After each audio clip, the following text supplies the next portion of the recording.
Brought to you by Ageless Diagnostics. Ageless Diagnostics.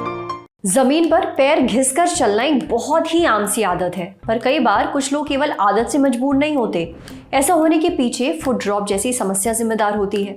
इसमें पंजों की मांसपेशियां या तो इतनी कमजोर हो जाती हैं कि इंसान अपना पैर ठीक तरह से ऊपर उठाकर नहीं चल पाता, या फिर जो नर्व्स हैं उसमें कोई दिक्कत आ जाती है। नतीजा, जमीन पर पैर घिसकर चलने की आदत। तो आज के एपिसोड में डॉक्टर से जानते हैं फुट ड्रॉप आखिर है क्या, इसके पीछे क्या कारण हो सकते हैं और इसका इलाज क्या है। बेसिकली किसी पर्टिकुलर पेशेंट में कई सारे कारण होते हैं जिसकी वजह से पैर जो है ऊपर उठना बंद हो जाता है। अब जिसकी वजह से पेशेंट को चलने में, मूवमेंट में बहुत दिक्कत होती है। जब भी वो वॉकिंग करता है, सीढ़ी चढ़ता है, तो जिस पैर में फुट ड्रॉप या ड्रॉप फिट होता है वो पैर अपने आराम से ऊपर उठ नहीं पाता है। तो इसलिए जब चलता है तो बार बार वो जमीन से या सीढ़ियों से टकराता रहता है और पेशेंट को गिरने का बहुत डर रहता है। ड्रॉप फिट के बहुत सारे कारण होते हैं। आमतौर पे 3 मेन चीजें हम देखते हैं जिसकी वजह से ड्रॉप फिट होता है। पहला तो न्यूरोलॉजिकल डिसऑर्डर्स, यानी कि ब्रेन से रिलेटेड या नर्वस सिस्टम से रिलेटेड जो डिजीजेज होती हैं उसकी वजह से ड्रॉप फिट हो जाता है। बहुत कॉमन प्रॉब्लम है लोअर बैक पेन, जो कि डिस्क की प्रॉब्लम की वजह से होता है, या जिसको PIVD या डिस्क डिजीज कहते हैं। उसकी वजह से कहीं भी अगर डिस्क L4 या L5 वाले लेवल पे नस को दबाती है तो, और जिस तरफ दबाएगी उस तरफ का ड्रॉप फिट या फुट ड्रॉप हो सकता है। ये एक बहुत बड़ा कारण है। कई ब्रेन से रिलेटेड या नसों की प्रॉब्लम होती है, जैसे चारकोट्स मेरिटोथ होता है, या एक बहुत कॉमन देखी जाती है मल्टीपल स्क्लेरोसिस, जिसमें धीरे धीरे मसल्स वीक हो जाती है, नसें सूख जाती है, और जिसकी वजह से उसका इफेक्ट फुट ड्रॉप के फॉर्म में भी आता है और कई और शरीर के अंगों को वो इफेक्ट कर सकता है। दूसरा एक कॉमन कारण हमने देखा है जो ट्रॉमेटिक होता है, यानी कि चोट लगने के बाद या किसी ऑपरेशन के बाद। आमतौर पे जब भी कोई ऑपरेशन हिप के आसपास या स्पाइन का ऑपरेशन होता है और अगर वो नर्व पे कुछ ज़्यादा छेड़छाड़ हो जाए या डिस्क को हम पूरा प्रॉपरली निकाल ना पाए तो वो फुट ड्रॉप के तौर पे मैनिफेस्ट कर जाता है। या कभी कभार हमने देखा है कि जो घुटने के आसपास के ऑपरेशंस होते हैं, जैसे कि joint replacement, knee replacement, fractures के लिए जो प्लेटें लगाई जाती हैं, वो भी बड़ा नर्व के आसपास काम होता है। जो एक नर्व कहते हैं जिसको हम CPN या कॉमन पेरोनियल नर्व कहते हैं, वो अगर कभी किसी वजह से खिंच जाए या कट जाए उसकी वजह से भी फुट ड्रॉप हो सकता है।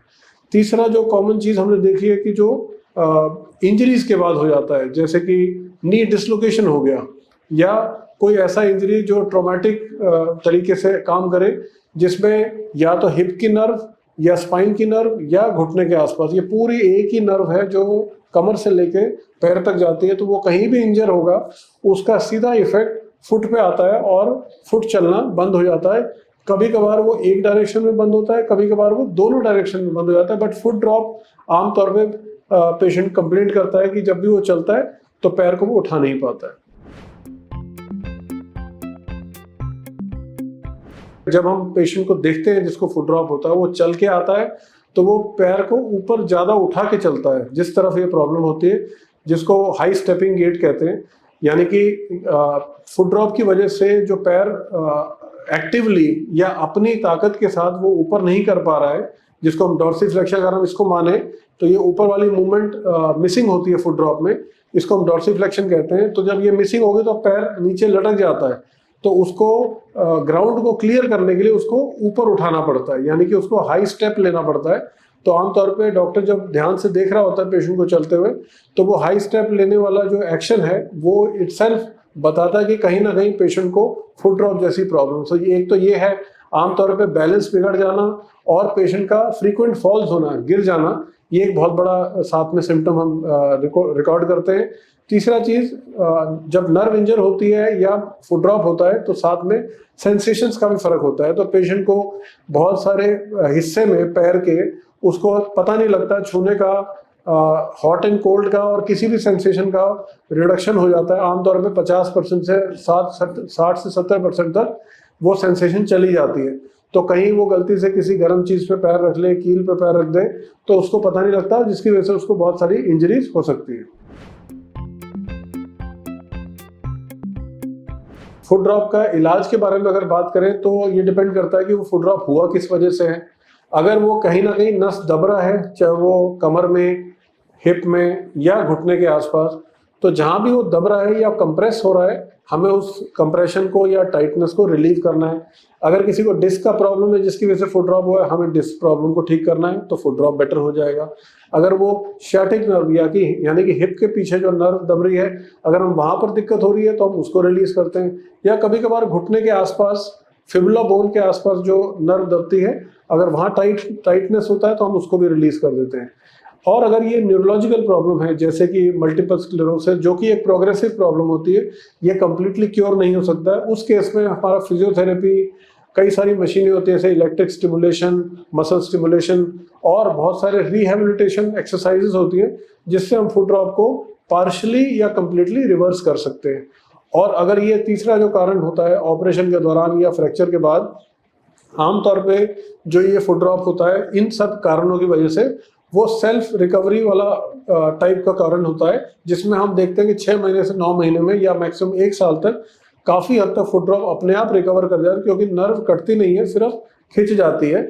लेकिन अगर 1 साल के बाद भी रिकवरी ना हो तो उसमें हमें एक्टिवली उसको जांच करके उसका पक्का इलाज करना चाहिए, जिसमें या तो हम फुट ड्रॉप ना हो उस जोड़ को हम ब्लॉक कर देते हैं, या फिर हम नर्व को ट्रांसफर कर देते हैं। तो ऐसे कई सारे तरीके हैं जिसकी वजह से फुट ड्रॉप को हम रिकवरी कर पाते हैं।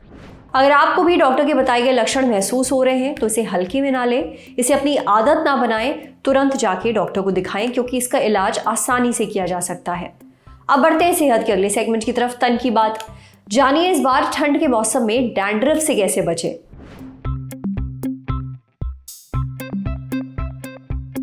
ठंड आने वाली है और ऐसे में कई लोगों को इस मौसम में डैंड्रफ की समस्या शुरू हो जाती है। तो इससे निपटने के लिए क्या किया जाए, यह हमें बताया डॉक्टर गोविंद भारतीय ने। डैंड्रफ से निपटने के लिए सबसे ज़रूरी है कि आप अपने बालों की सेहत का ध्यान रखें। बालों को हर 2 दिन में धो लें। ज़्यादा गर्म पानी का इस्तेमाल ना करें। कीटोकॉनाज़ोल एक तरह की दवाई होती है जो शैम्पू और लोशन के रूप में मिलती है। अगर शैम्पू इस्तेमाल कर रहे हैं तो शैम्पू से पहले बालों को पूरी तरह से भिगोकर इसमें कम से कम 20 से 15 मिनट तक मसाज करना है। स्कैल्प पर रहने देना है और फिर धो लेना है। लोशन हम पूरी रात लगाकर रख सकते हैं और अगले दिन धो सकते हैं। एंटी फंगल एजेंट्स जैसे कि सेलेनियम सल्फाइड, जिंक पायरेथॉन और कोल्टार शैम्पू भी इस्तेमाल कर सकते हैं। अच्छा, डैंड्रफ में मेथी बहुत फायदेमंद होती है। मेथी के दाने लेने हैं 1 कप, उसको पूरी रात भिगोकर रखना है पानी में और अगले दिन पीसना है और उसका पेस्ट बनाना है। उसमें 1 चम्मच दही डालना है और अच्छे से मिक्स करना है। इसको आप अपने स्कैल्प पर लगाकर रख सकते हैं। 20 से 30 मिनट रखिए और फिर धो देना है। ये आपको हफ्ते में 1 से 2 बार करना है। अगर इन सब नुस्खों से तकलीफ कम नहीं हो रही है तो किसी स्किन के डॉक्टर से जरूर मिलिए। समझे। अब बारी सेहत के आखिरी सेगमेंट की, खुराक यानी झक्कासी हेल्थ टिप। त्योहारों का मौसम आ गया है। अब इस समय आप खूब मज़ेदार खाने की चीज़ें खाएंगे। ऐसे टाइम है ही मज़ेदार चीज़ें खाने का। अब ऐसे में अपना हाजमा कैसे दुरुस्त रखें, ये जानिए डॉक्टर्स से। त्योहारों का सीजन शुरू हो चुका है। इंडिया में त्योहारों का मतलब है स्पेशल खाना और खूब सारी मिठाइयाँ। लेकिन इन सबको खाने में मज़ा तभी आएगा जब आपका हाजमा मजबूत हो। नहीं तो कुछ खाते ही या तो बदहज़मी और ब्लोटिंग होगी या फिर पेट खराब हो जाएगा। इन सब से बचकर त्योहारों का खाना एंजॉय करना चाहते हैं तो अपना डाइजेशन तंदुरुस्त रखना शुरू कर दीजिए। डाइजेशन को कैसे अच्छा रखें, ये जानने के लिए हमने बात की डाइटिशियन डॉक्टर मेधा कपूर से। डॉक्टर मेधा के मुताबिक घर में मौजूद चीज़ों से ही आप हाजमे को अच्छा बना सकते हैं। इनमें दही एक अच्छा ऑप्शन है। दही प्रोबायोटिक होता है, यानी ये पेट में अच्छे बैक्टीरिया की संख्या को बढ़ाता है। ये बैक्टीरिया खाने को अच्छे से पचाने में मदद करते हैं। दूसरी चीज़ है अदरक।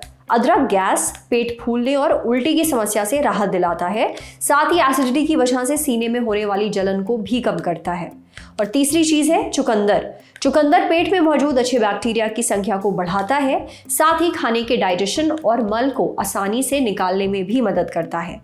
चौथी चीज़ है सेब। सेब में पेक्टिन नाम का एक फाइबर होता है जो कब्ज और उल्टी दस्त की समस्या से राहत दिलाने में मदद करता है। साथ ही आंतों और मलाशय में सूजन और इन्फेक्शन को भी कम करता है। आखिर में बात आती है सौंफ की। अब इसमें मौजूद होता है एंटीस्पैस्मोडिक तत्व। ये पाचन तंत्र की मांसपेशियों को रिलैक्स करते हैं, सॉफ्ट कब्ज से राहत दिलाने में मदद करती है और पेट को ठंडा भी रखती है। तो ये टिप्स ट्राई करिए, असर जरूर देखने को मिलेगा। आज सेहत पर इतना ही। अगर आप एक डॉक्टर हैं, हमसे कुछ शेयर करना चाहते हैं, तो जो ईमेल आईडी इस वक्त आपको अपनी स्क्रीन पर दिख रही है उस पर हमें एक मेल भेज दीजिए। शुक्रिया।